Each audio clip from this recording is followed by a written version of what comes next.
Oh hi, I didn't see you there. You wanna know a fun fact? Did you know Spongebob is canonically 38 years old? Yeah, it says so on his driver's license. And we know this is canon because Nickelodeon themselves used it to celebrate his birthday recently. So that's fun. Spongebob is older than most of the big YouTubers. How does that feel?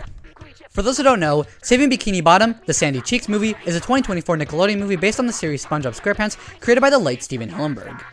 While SpongeBob has already gotten 3 films, plus a 4th coming out next year, this movie is unique as it's our first spin-off movie. I specify movie since we've already gotten 2 spin-off shows, Camp Coral and The Patrick Star Show. While we technically knew there'd be multiple spin-offs based on SpongeBob characters as of 2020, we didn't know about this one until 2023 specifically. And then the entire thing got leaked earlier this year because Paramount has great security. Ignoring that, the movie was officially released on August 2nd, 2024, exclusively for Netflix. And it begs the question, was it as good as peak cinema in the first movie? Or was it all style, no substance like the third? Well, I'll give you this tease, it's better than Sponge on the Run.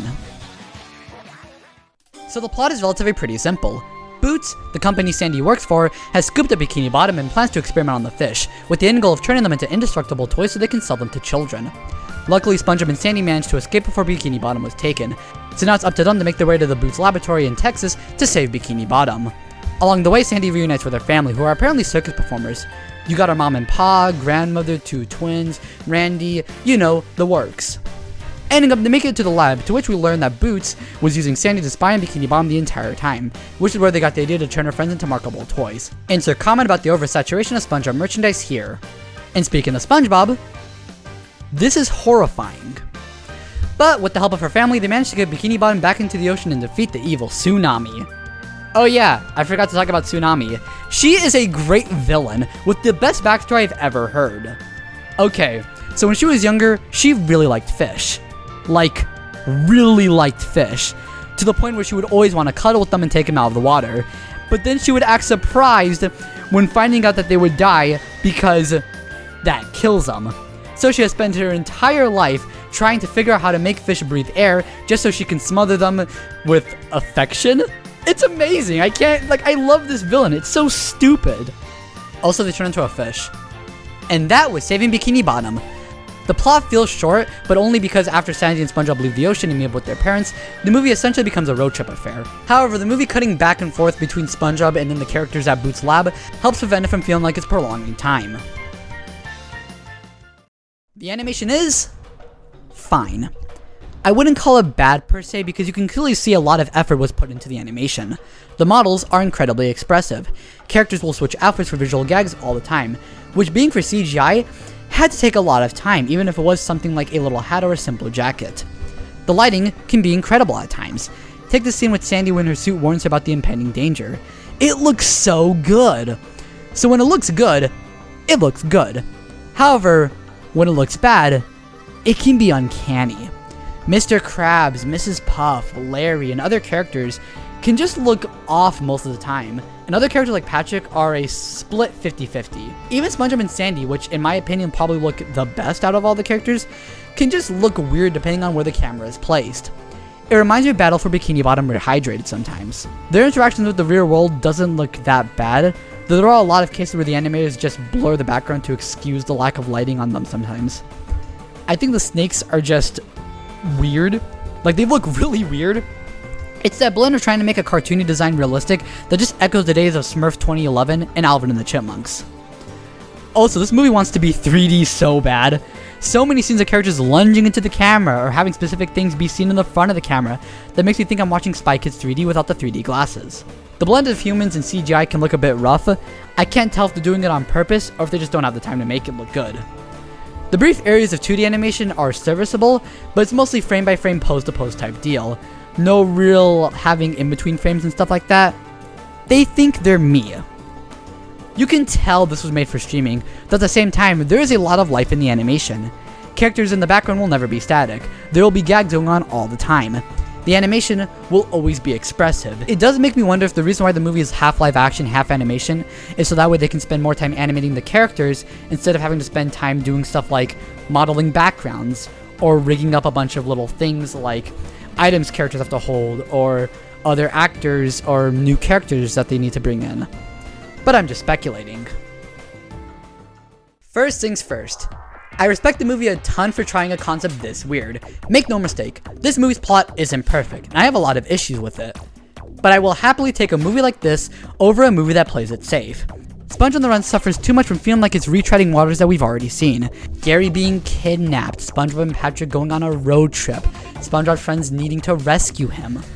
The issue isn't necessarily that they're pulling from past episodes, it's more so that it doesn't feel like that's being expanded upon, and it just feels indicative of what came before.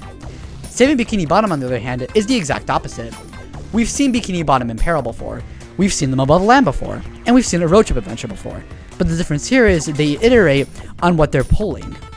Instead of the real world being used as a set piece, final act, or being there half the movie, we're in a majority of the time. The moment Sandy finishes her song, Bikini Bottom is taken, and after a minute or so of exposition and the characters piecing together what just happened, we're sent on an airplane to Texas. The movie knows what it wants to do. It doesn't spend too much time establishing who the characters are, or show us an average day in their life before the call to adventure. We're taking straight into it, which I like. In fact, the movie has a pretty good pace overall. You never feel bored or like they're wasting your time. Sure, some scenes like the snakes I might trim down, but overall, I think the pacing is solid. And going back to what I said before, the movie doesn't feel like anything I've ever seen before with SpongeBob, which is a good thing. This definitely warrants being a movie-long affair, instead of a 22-minute special. I think Sandy's family was a cool addition even if the circus stuff comes out of nowhere, but I can also see it being used to justify why Sandy is so athletic. While I will admit most of her family, especially the twins, don't get much time to shine, Randy. Oh boy, Randy! He's great! I love his dynamic with SpongeBob. They play off each other greatly. Like I said in the plot, I adore Tsunami just for how over-the-top silly she is. While I will admit the tone of this movie can be seen as an issue, I didn't mind the sillier tone of the movie, mostly because it's just that silly. Like, come on, photoshopping her adult head over a child's body in flashbacks is great. The actors are definitely giving it their all, even if I would consider it Nickelodeon's trademark overacting, but I don't really mind it, mostly because they're just so entertaining. I wouldn't call the jokes the funniest thing I've ever seen, but they're not bad. I like the idea of Sandy working for a science company, though I did wish we got to see more of what she does. She documents the ocean and sends her data to Boots. What else? First things first, this movie, like I said earlier, has a tone issue. It doesn't know if it wants to take itself seriously and be eerie, or if it wants to be a lighthearted, goofy time. Seeing Bikini Bottom get taken and all the fish in mass hysteria is such a good opening for this movie, and there are elements like that in the rest of the movie. Mr. Krabs wanders the newly destroyed Bikini Bottom before discovering they are now in a huge tank. Patrick, Squidward, and Krabs being Toy Story 3 by 2 kids. SpongeBob's death scene. I'm trying not to use the word scary because then it'll open me up to being compared to that one scene of SpongeBob and Patrick riding the baby coaster. But like, there's just this tone in the movie that's always contrasted with the stupider, lighthearted tone. Sandy's family, Randy causing them to need to outrun the cops, the Sea Pals infomercial, how Sandy takes down Tsunami, SpongeBob tickling people's feet at the water park. Did you guys really have to include that? It's a clash that, while I won't say they don't balance it, it makes me wish they would have leaned to one side or the other. It's not like the first SpongeBob movie where any goofy funny moments came from the main characters, while the rest of the side characters or the world felt more mature and serious. Here, the villain and the Boots employees are just silly villains, and like I said, I really like the villain, but it makes me wonder what could have happened if they decided on a more definitive tone. Also, I gotta add how this is the second SpongeBob movie in a row to make a reference to streaming services, and those jokes just fully take me out of the experience. Thankfully, it only happened once, but God. Oh yeah, and let's not forget about all the plot holes that are established and are either dropped, not resolved, or forgotten about. Here are some of those, in no particular order. Plankton appears and what he says would make you think he's planning something, but it's ultimately dropped after Squidward and Krabs are taken to be tested on, though at least he gives us a funny line. Oh, why won't they pick me? It's just like high school all over again. SpongeBob has a runner about drying up, so Sandy needs to keep giving him water. This is completely forgotten about despite SpongeBob spending a long time without water. SpongeBob is immediately chosen to be cloned despite not being fed phase 1s or being put into the machine to make him indestructible. SpongeBob's flanderization has gotten to a point where he doesn't try to leave or get out of the car that is going very slowly into the cloning machine, even though he can clearly get out. Sandy is hinted at being homesick, and her parents mention how they wish they could pass the family business down to her. Her mother even tells her how she can do whatever she wants, but only on Texas. However, this idea of her parents wanting her to stay, or even forcing her to stay, is never brought up again after this scene. Why does Tsunami take off her human disguise when it's very obvious that her robot body is less mobile than her human suit? Mr. Krabs is put into the machine and it works on him despite not eating phase 1s. Randy makes a reference to Sandy spying on Bikini Bottom, however when Tsunami reveals it later in the movie, it shocks and saddens her by the realization. So why did Randy say that? She didn't look confused when he mentioned it, rather she seemed uncomfortable like she knew he was right but didn't want to admit it. Sandy's confused by there being a water park despite the video she watched earlier in the movie telling us that Booth was recently acquired by a water park company. The cloning process implies that they will lose their memories since the original vessel will be gone. However, a tiny Spongebob is able to remember the entire adventure and spark confidence into Sandy. There is more I could add, but the more I add to this list, the more people will say I'm nitpicking, so let's move on. So speaking of nitpicking, one thing that heavily annoyed me is how small Bikini Bottom seems. This town has always struck me as a big town with locations like the Krusty Krab and SpongeBob's house being a bit far from each other. However, with them taking Bikini Bottom, the entire town is kind of compressed into a slightly medium-sized square, leading to locations like the mall and Bargain Mart feeling closer than you think they would be. I do feel like this is the result of the contrast between small fish and having humans nearby when they're huge, but I don't know, I think the scale is off. You can also debate on this movie marketing itself as a Sandy Cheeks movie. Like SpongeBob, it eats up the scene whenever he's given focus. And while yes, you can argue Sandy is the main character, I feel like including the entire Bikini Bottom cast and SpongeBob being Sandy's sidekick kind of deflates the idea that this is the Sandy Cheeks movie. This does really make me hope that the upcoming Plankton movie is just about him. I don't want SpongeBob or anyone other than Karen and Spot from tagging along with him on whatever adventure he goes on.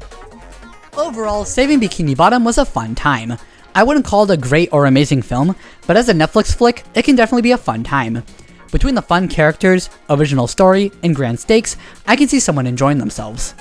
I do consider it better than the third movie, even if the third had amazing animation, because I value story over visuals. And even though the story isn't perfect, I definitely respect the team for trying something new over staying in their comfort zone.